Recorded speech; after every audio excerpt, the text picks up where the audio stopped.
Well, I was right. Absolutely right. Dame Edna not only is in the building, but is in the studio. Dame I'm Edna, here. yes, you. I hear. Good morning, Good darlings. morning, Dame Edna. I hear that you've been giving Ms., as we have to say, Gillard a little advice in relation Well, to. I just bumped into her. It was so funny. I was coming along to see you. Dame Edna here, viewers, by the way. And I got into the lift, and I came to the top, to your little floor, and just about to hop in to take my place was this famous lady. And I thought rather sweet, really. She looked a little bit shy when she saw me, as most people do. Did you like what she was wearing? I think she may have dressed in the dark, I thought. Not, well, a bit, well, no, I suppose you have to wear ordinary, inexpensive clothing, or the people who you want to elect you will think you're wasting their money. So there was no sign of extravagance in what she No, wore. no, did you certainly think? not, but not much of a sign of femininity either. No, though she's not tough like that Oh. Burrow woman. Oh, no. And I thought quite intelligent. And you know what I adored about her, John? Tell me. Her little lisp. Did you notice? I can't say I did. Very slight and very, very attractive. Politics. Oh, did she say that? A little Politics. th at the end. I love it. Shades, I do. shades of I Ita. know she's having these elocution lessons, which I don't think are really progressing, perhaps as well as she might have hoped. But nonetheless, that little lisp, I hope the elocutionist lets her keep it. Yeah, well, I Because mean, it's endearing. yeah, well, look what it did for Ita Buttrose. It did. Well, I'd had other things going for her, of course. Yes, she did. She did. A very interesting woman, Ita. I adore her. What a pity she hasn't still got that magazine. Imagine having a magazine with your name on the cover. It would go to most people's heads. Can you imagine Julia? A new magazine called Julia. Is there one called Julia? There could be, couldn't there, if she gets into power? Oh, I see, yes. Yeah, well, there could be. I doubt it would be about fashion. Well, let's try and get her into a skirt so she looks feminine. Well, I think so. But I suppose with a busy day climbing in and out You of buses do. The pants are handy. I never wear them, of course. and things. I never do. I think I'm too feminine, John. I think that could well be the think problem. I am. Well, I mean, that's what's disturbed me for all these years. I was Well- smitten. I was smitten the first time I saw you. Do you realise, viewers, that I'm sitting in a studio with John Laws? I mean, the Lawsy, dripping with his signature bling. And I haven't allowed my eyes to meet his. I just can't look that man in the eyes without wishing that, well, wishing something wonderful might happen later in the day. Perhaps after a long lunch somewhere at Machiavelli or somewhere. Yes, if only. Isn't that a wonderful restaurant? Oh, isn't it my favourite, I John? love Giovanna. Oh, she's adorable. That little woman runs this restaurant in Clarence Street, viewers. And there's a lot of men in suits and A lot. a lot of men in suits and lawyers and high-powered people. But simple, beautiful Italian cooking. I love it there. I remember when you and I used to, should I mention it? At night time we used to go to La Strada. We did in Maclay Street. Well, lovely. That was Giovanna too. That was a bit of a legend too, and and before that, Primo's. You remember that, Lawsy? I sure do, in Elizabeth Bay Road. I remember them all. But we are really, I'm afraid, making our listeners a little jealous and sounding a little bit elitist, which we don't want to do. I'm not. I mean, I'm not elitist. I'm a woman of the people. Absolutely. I really am. And I'm having such a lovely time in Sydney. I can't tell you. I'm leaving the capital next Sunday. Where are you going? I'm going to Brizzy. How's the there. show going? Superb. Well, it's going wonderfully well, John. I'm bringing such joy to people. And the letters are rolling in from people some people have come to my show with problems of a physical nature and emotional nature, and they've left, dare I say it, healed. Now, I was looking in the mirror briefly this morning before coming to see you.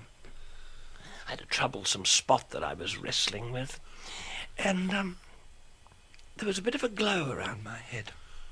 Well, I see that there all the time. Well, I think something's happening. Wow. Something pretty nice is happening to me.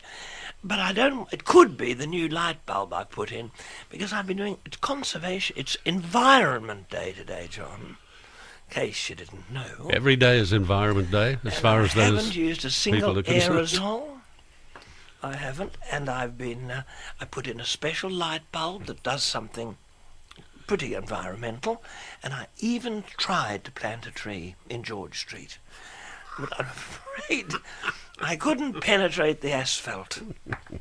But what about the spray perfume, which you have been known to use fairly liberally? I don't know. Don't use it now. Don't you? No. Just straight out of the bottle. No, I don't use very little scent. You have a good old sniff. You're close enough, for goodness sake. See those little nostrils flaring. Can't smell a thing, really. No, I wear very little. The scent I wear is, well, I had my own fragrance called Menopause some years ago. And it was to give a new slant to that particular episode in a woman's life. But it didn't catch on, as the real thing has. It didn't work. Then I had my wonderful range of beauty products, Mother's Spit. Do you know about them? When you were a little boy, John. Absolutely, Rawls, on the handkerchief and all fell over the over, face. Your little knee, your mother licked a hanky, Yep. and it cured it.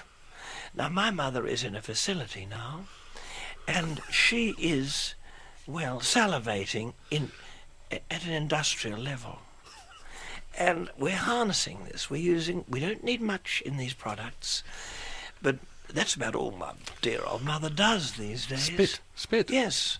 And we've got it in... I've made a whole beauty range, and David Jones will be carrying it. All you do is ask for Dame Edna's Mother's Spit range. We do a bath gel. We do a fragrance. We have a fragrance. We do need a fragrance because in the facility my mother has been eating a lot of onions. Does excuse me interrupting, Yes. but does spit have an aroma? Well, it shouldn't. Ah. But, well, my mother's diet has affected it a little. We've had to use decontaminants. But this is all part of many things that I do. I know you're a busy woman. You never seem to stop. I don't stop. But I do stop to help people, and I'm hoping that there are some darling little possums out there who want to talk to me this morning.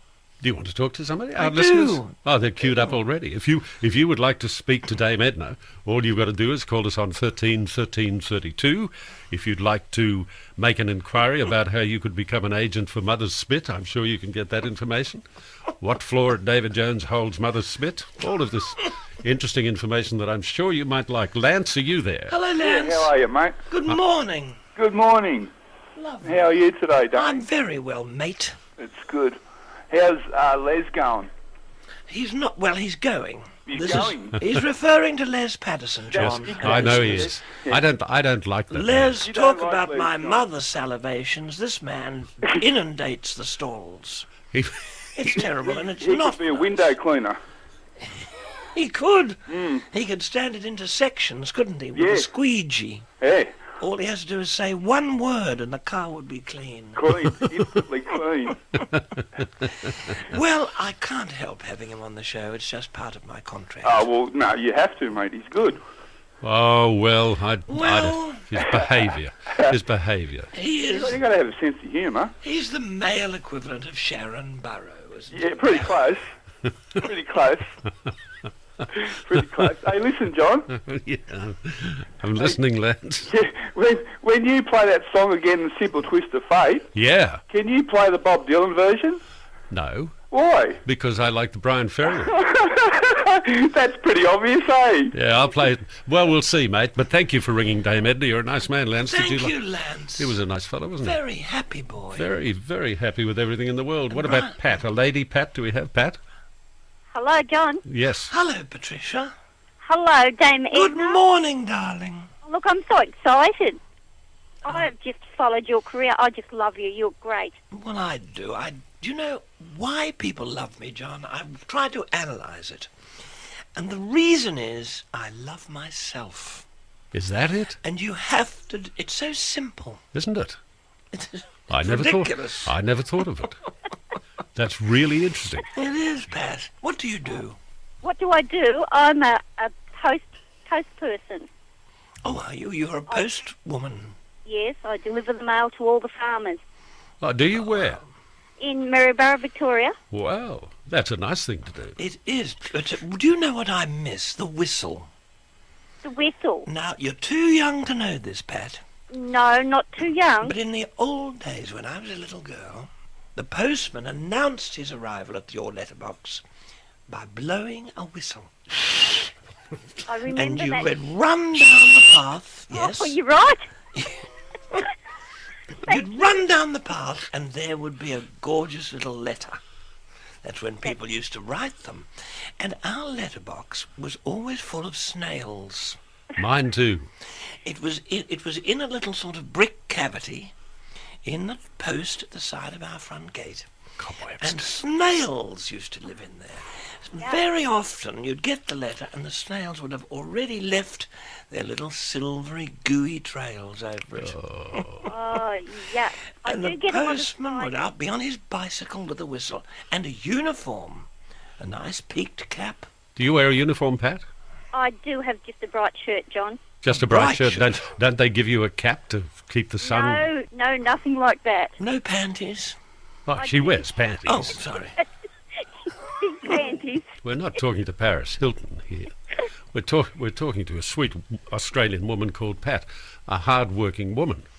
Who's I am a hard-working woman, John. Yes. But can I help you, Pat? Do you want to ask me something? She just wanted to tell you that she's crazy about Will you you. just tell me something lovely? Good luck, my darling. Thank you. Goodbye. And may she bring good news to those farmers. And we know what that news has to be. Wouldn't that be wonderful, Pat, if you could do that? If you could relay the news that the water is on the way, as they say. Well, they don't say it often enough now. We're on the subject of moisture a lot this morning. aren't Yes, we certainly are. Should it be avoided, do you think? No. Nick, are you there? Hello, Nick. Yes, I'm here. Okay, what did you want to say, Nick?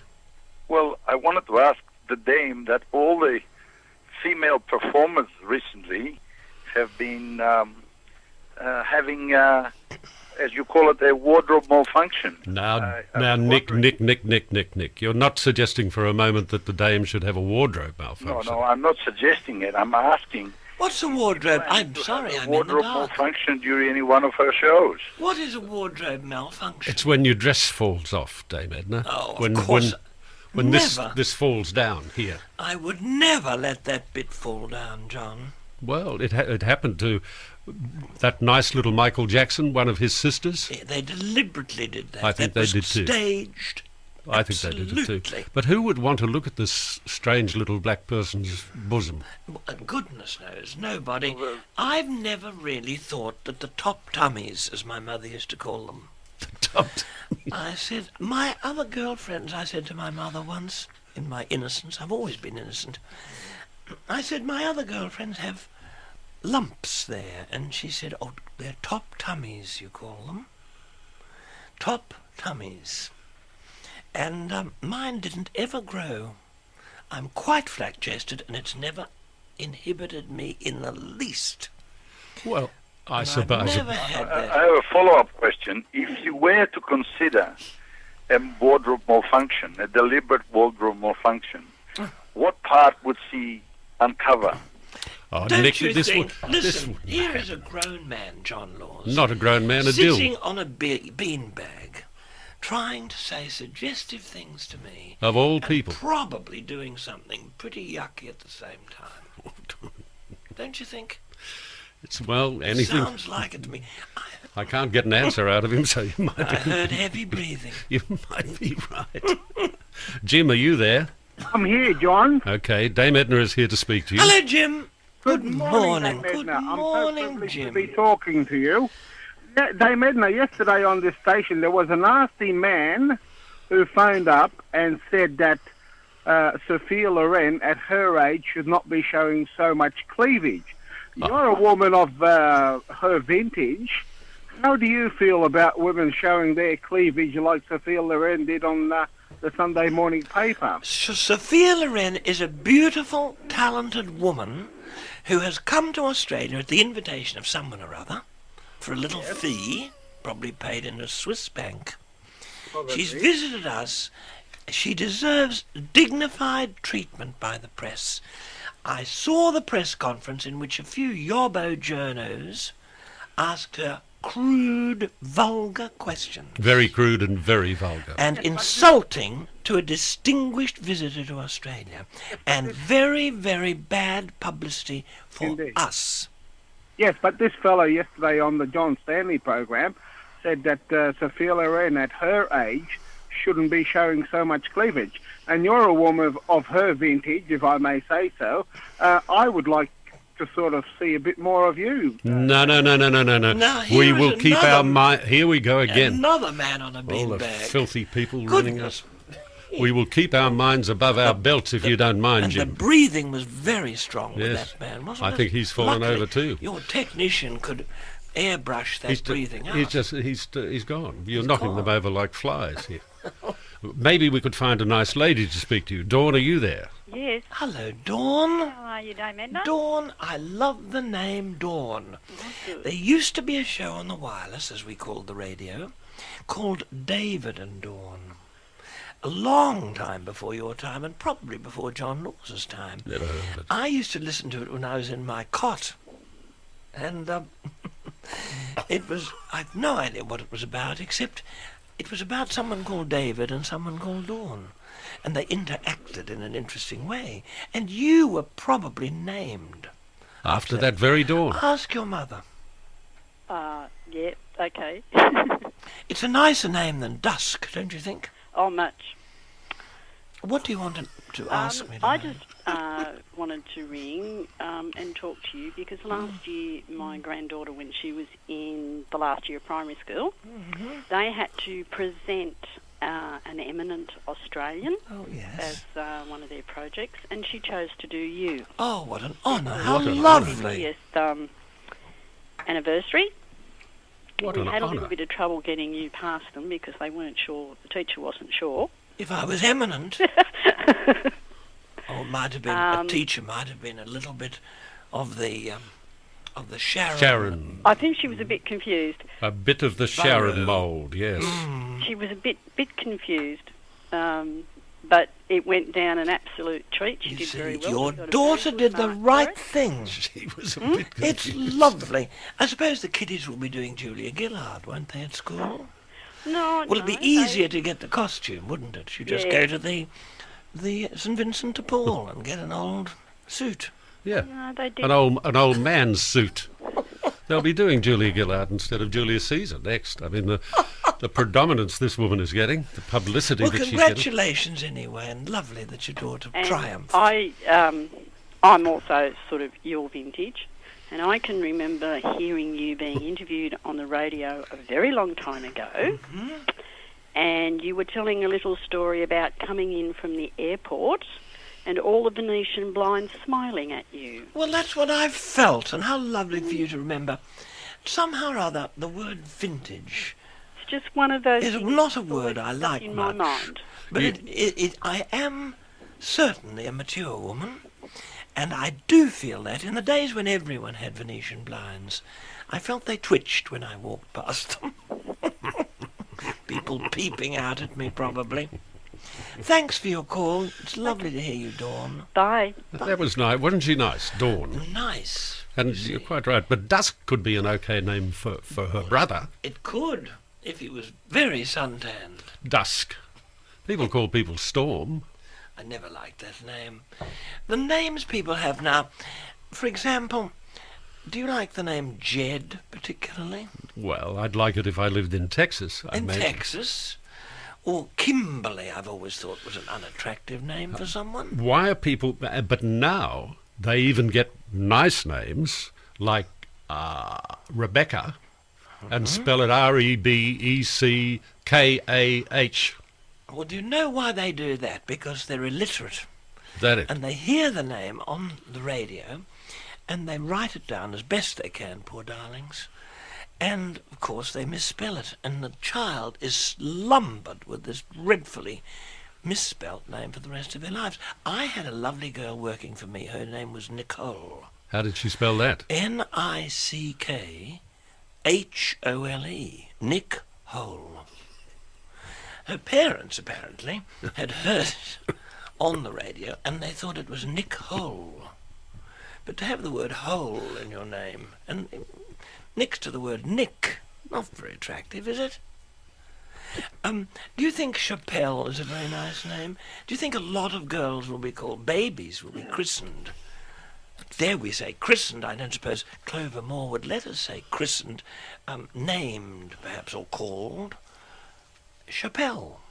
After this one who did what she shouldn't have done? Poor little Chappelle. Do you know something funny happened, John? I was sent a book to the theatre the other day, and it was the book about Chappelle Corby. Who sent it to you? And it had been written in, I think, by her sister. And she said, Chappelle wanted you to have this, Edna. That's the charming Mercedes would have sent it. Yes, I think it was. I'm not sure what to do with the book. It was pretty funny to name your daughter after a car. I think so. You don't hear Oldsmobile, do you, very often as a name? No, very rarely. Or Pontiac. Pontiac, no, that's not a Or bad even name. Porsche. I think we'd better get away from this. Now,